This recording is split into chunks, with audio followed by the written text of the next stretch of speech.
Agar siz uyda biznes boshlagansiz, lekin faqat tanish-bilishlarga sotayotgan bo'lsangiz, offline do'koningiz bor, bozorda yoki do'konda savdo qilasiz, lekin hech ham siz o'ylaganchalik natija bo'lmayaptimi? Instagram haqida o'ylab ko'rgansiz, lekin buni juda qiyin, o'rganish uchun vaqt kerak, men buni eplolmayman deb qo'rqayotgan bo'lsangiz, bu video aynan siz uchun. Siz qo'rqoq yoki dangasa emassiz. Siz shunchaki yolg'iz qolgansiz.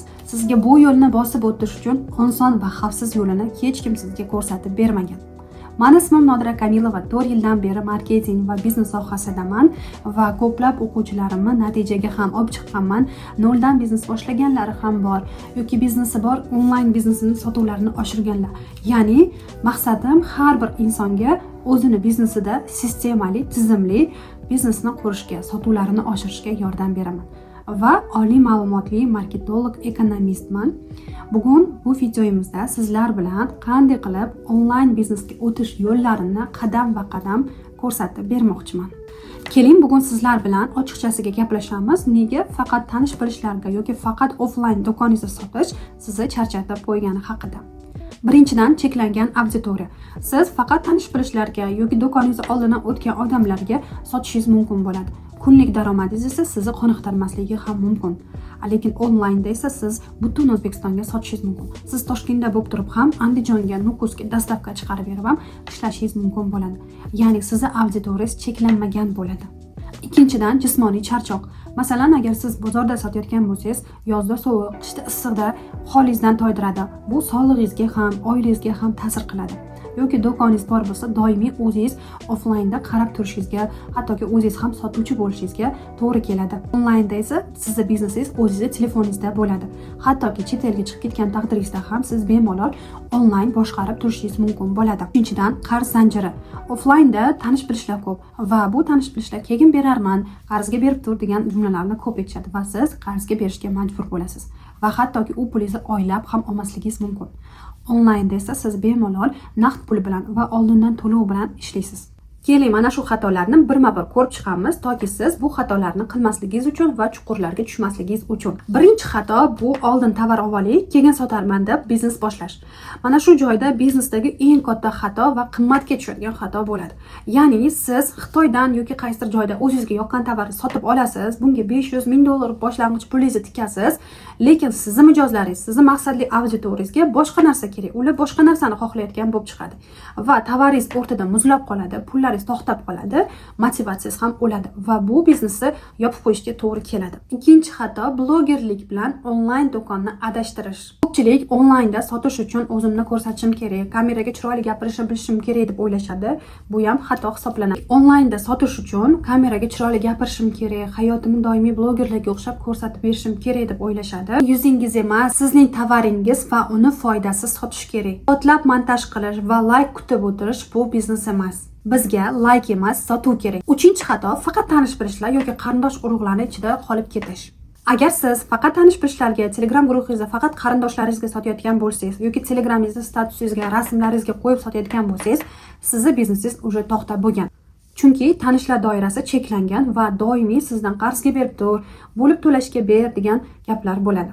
Internetni kuchi sizni umuman tanimagan, lekin tovaringizga muhtoj millionlab insonlarga sotuv qilish. Biz internetda katta bozorga chiqishimiz kerak, faqat mahalla doirasida emas. 4-xato to'g'ri kelgan rasmni Instagramga joylash. Odamlar Instagramga chiroyini izlab kirishadi. Bozorda yerga qo'yilgan rasmlarni qo'yish yoki Xitoyning har xil xira rasmlarini Instagram profilingizga joylash bu mijozlaringiz uchun hurmatsizlik hisoblanadi. Onlayn savdoda mijoz bu tovaringizni ushlab ko'rishga imkoniyati yo'q. Shuning uchun ham u ko'zi bilan ko'rib sotib oladi. Ko'zliga esa bu tovaringiz chiroyli ko'rinishi kerak. Rasmingiz arzon ko'rinsa, uni hech qachon barakali va qimmat sota olmaysiz. 5-xato qarzga sotish zanjiri.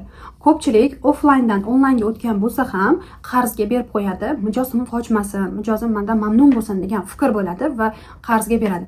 Lekin bu lokat. Siz inkassatsiya qilishni bilmasangiz, kirim chiqimlarni doimiy ro'yxatga olib o'zingiz uchun bilib yurmasangiz, qarz botqog'iga botadi. Onlayn sotuvni go'zalligi oldindan to'lov va naqd pul bilan doimiy ishlash. Agar sizda bu tizim bo'lmasa, siz biznes emas, vaqtingizni bekorga sarflayotgan hisoblanasiz. Xatolarni tushunib oldik. Endi nima qilish kerak degan savolga o'tamiz. Agar siz offlayndan yoki umuman onlayn biznes boshlamoqchi bo'lsangiz, mana shu 4 ta qadamdan o'tishingiz kerak bo'ladi. Birinchi qadam tovarni emas, mijozni qidiring, ya'ni talabni tekshiring. Odamlar nima qidirishyapti? Instagram yoki Telegramlarda nimani ko'p so'rashadi? Nimaga hozir talab kuchli? Mana shularni to'liq analiz qilib, o'zingiz uchun ro'yxat tuzib oling. Hech qachon mana shu tovar chiroyli ekan, mana shu tovar arzon ekan yoki mana shu tovarga hozir menga yoqdi, boshqalarga ham yoqadi deb xarid qilmang. Masalan, hozir bolalar kiyimi ko'p, lekin sifatli va setlarga, misol uchun 5 tasi bitta, 6 tasi bitta har xil setlarga talab bo'lishi mumkin. Bunaqa narsalar bozorda kam bo'lishi mumkin yoki sizning mijozlaringiz, ya'ni maqsadli auditoriyangizga bu narsa kerak bo'lishi mumkin. Siz oldin talabni o'rganib, keyin tovar olib keladigan bo'lsangiz, sizda tovarlaringiz qolib ketish ehtimoli 0 ga tushadi. Ikkinchi qadam, Instagram profilingizni sotuvchi tizimga aylantiring. Sizga 10 ming talab obunachi kerak emas. Shunchaki sizni onlayn do'koningiz shunaqangi chiroyli vitrina bo'lishi kerakki, inson ko'rganda xuddi chiroyli do'konga kirib kelgandek o'zini tasavvur qilishi kerak. Sizni profilingizga kirgan odam 3 soniyada bu tovarning narxi qancha, qayerdan sotib olaman, adminga qanday bog'lanaman, manzili qayerda ekan degan savollarga 3 soniyada javob topish kerak. Agar sizni profilingizga kirganda raqamlar yo'q, admin bilan bog'lanish yo'q, lekin direct orqali yozib qo'yib, siz directdan 2 soatdan keyin, 3 soatdan keyin javob beradigan bo'lsangiz, siz bu mijozni yo'qotdim deb hisoblayvering. Siz sotuvni avtomatlashtirishni o'rganing. 3-qadam sun'iy intellekt. Hozir sun'iy intellekt shunaqangi rivojlanib ketdiki, hattoki SMMchilarning o'rniga o'sha SMMchi qilayotgan vazifani sizga bepulga qilib beradi. Ya'ni postlar yozish, reelslarni oldindan ssenariysini tuzish, hattoki ularni chatbot o'ylab qo'yib, doimiy mijozlaringizga javob beruvchi admin sifatida ham ishlatishingiz mumkin. Mijoz sizga yozadigan bo'lsa, sizni soatlab kutib o'tirmaydi, sirazu javob keladi yoki sirazu Telegramga ulashi imkoniyati bor. 3-qadam naqd pul va tizimli sotuv. Biz faqat tanishlarga emas, butun O'zbekistonga sotishimiz kerak. Bu degani siz naqd pul yoki oldindan to'lov, ya'ni karta orqali to'lovni yo'lga qo'yishingiz kerak, pochtalarni yo'lga qo'yishingiz kerak. Shundagina sizning biznesingiz hattoki siz uxlayotganda ham tizimli va sotuvlaringiz doimiy bo'ladi. Ko'rib turibsizki, onlayn sotuv qiyin ish emas. Unga faqat to'g'ri tartib, to'g'ri qadam va qo'llab-quvvatlash kerak. Va eng muhimi, bu yo'lda siz yolg'iz emassiz. Bilasizmi, yuqorida aytib o'tgan xatolarimni va to'g'ri yo'llarimni men shunchaki nazariyada emas, amaliyotda ham ko'rganman. Bu o'quvchilarim yo'llarida. Ya'ni men yuzlab o'quvchilarimda bu xatolarni ko'rganman va ularni birgalikda to'g'rilaganmiz. Keling, ularni sizlarga tanishtiraman.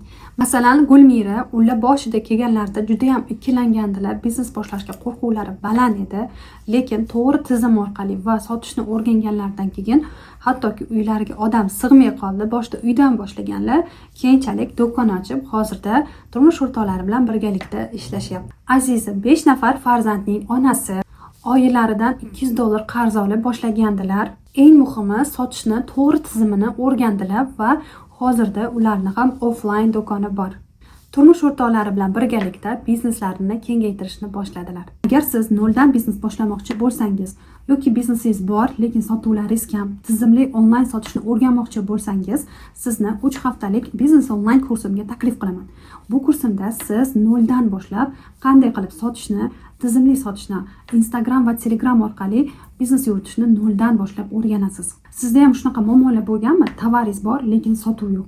Omboringiz to'la tovar, lekin mijoz kam. Instagram yuritasiz, lekin buyurtmalar. Telegram siz uchun tushunarsiz. Telegramda odam ko'paytirish, kanal yuritish va sotuvlarni amalga oshirish bu siz uchun xuddi murakkab narsadek tuyuladi. Marketing va sotuvlardan qo'rqasiz. Qiyin marketing strategiyalarini qilishdan qo'rqasiz. Agar sizda ham mana shu muammolar bo'layotgan bo'lsa, bu kurs aynan siz uchun to'g'ri keladi. Keling, endi sizga qisqacha kursim haqida ma'lumot bersam. Bu kursimiz 5 ta moduldan iborat bo'ladi va bu 5 ta modulda nimalar borligini, qanday darslar borligini sizlarga qisqacha ma'lumot bersam. Birinchi blogimizda biz psixologiya va pulga bo'lgan munosabatlarni ko'rib chiqamiz. Biznes bu faqat sotishdan iborat emas. Biznes bu bizani ongimizdagi har xil bloklarimizdagi qo'rquvlarimiz ham bo'lishi mumkin. Bu avvalo sizni ichki holatingiz. Bu yerda biz ichki qo'rquvlarni yengamiz, oilangizda e'tirozlar bo'layotgan bo'lsa, bu muammoni qanday hal qilishni va eng muhimi pulga bo'lgan munosabatingizni o'zgartirishni o'rganamiz. Ikkinchi blogimiz yo'nalish tanlash va talabni o'rganish. Hamma sotayotgan narsani sotish shart emas. Biz aynan sizga mos keladigan yo'nalishni topamiz. Eng asosiysi, hali pul tikmasdan tovarni sotib ko'rishni va bozorni tekshirishni o'rganasiz. Bu sizni zarar qilishdan asraydi. 3-blogimiz mijozlar va raqobatchilar tahlili. Sizni asl mijozingiz o'zi kim? U nimani istaydi? Nimani yoqtiradi? Necha pul to'lashga imkoniyati bor? Bularni to'liq analiz qilib chiqamiz. Raqobatchilardan nimani o'rganishimiz kerak va ulardan qanday ajralib turishimiz mumkin? Shu savollarga javob topsangiz, mijozlar sizni o'zi qidirib keladi. 4-blogimiz onlayn sotuv. Instagram va Telegramni noldan boshlab o'rganasiz. Agar siz hali umuman kirmagan bo'lsangiz, qanday qilib profil ochishni, kanal yuritishni, vizual tayyorlashni, xuddi vitrinangiz kabi bittada kirganda mijoz sizga obuna bo'lish uchun nimalar qilish kerakligini to'liq noldan o'rganasiz va tizimli sotuvlarni qilishni ham o'rganib olasiz. Mijozlar bilan qanday qilib gaplashishni qadam va qadam ko'rsatib beraman. 5-blog sun'iy intellekt. Bugungi kunda sun'iy intellekt juda ham rivojlanyapti va bu sizni tekin ishchingizga aylantiradi. Ya'ni endi siz SMMga, mobilograflarga, har xil modellarga, studiyalarga pul sarflashingiz umuman hojat yo'q. Uyda o'tirgan holatda tovarlaringizni chiroyli qilib, rasmlarini, vizuallarini yaratib beradi. Siz uchun kontentlarni oldindan qilib beradi. Telegram kanalingiz uchun tekstlar, postlar, oproslar hammasini sizga yordamchingiz bo'ladi. Hattoki mijozlar bilan ishlashda ham, ular bilan e'tirozlar bilan ishlashda ham sizni bepul ishchingizga aylanadi. Oson yo'lini o'rgatib qo'yaman. Uni shunaqangi foydalanib, vaqtingizni ham, pulingizni ham tejashni o'rganasiz.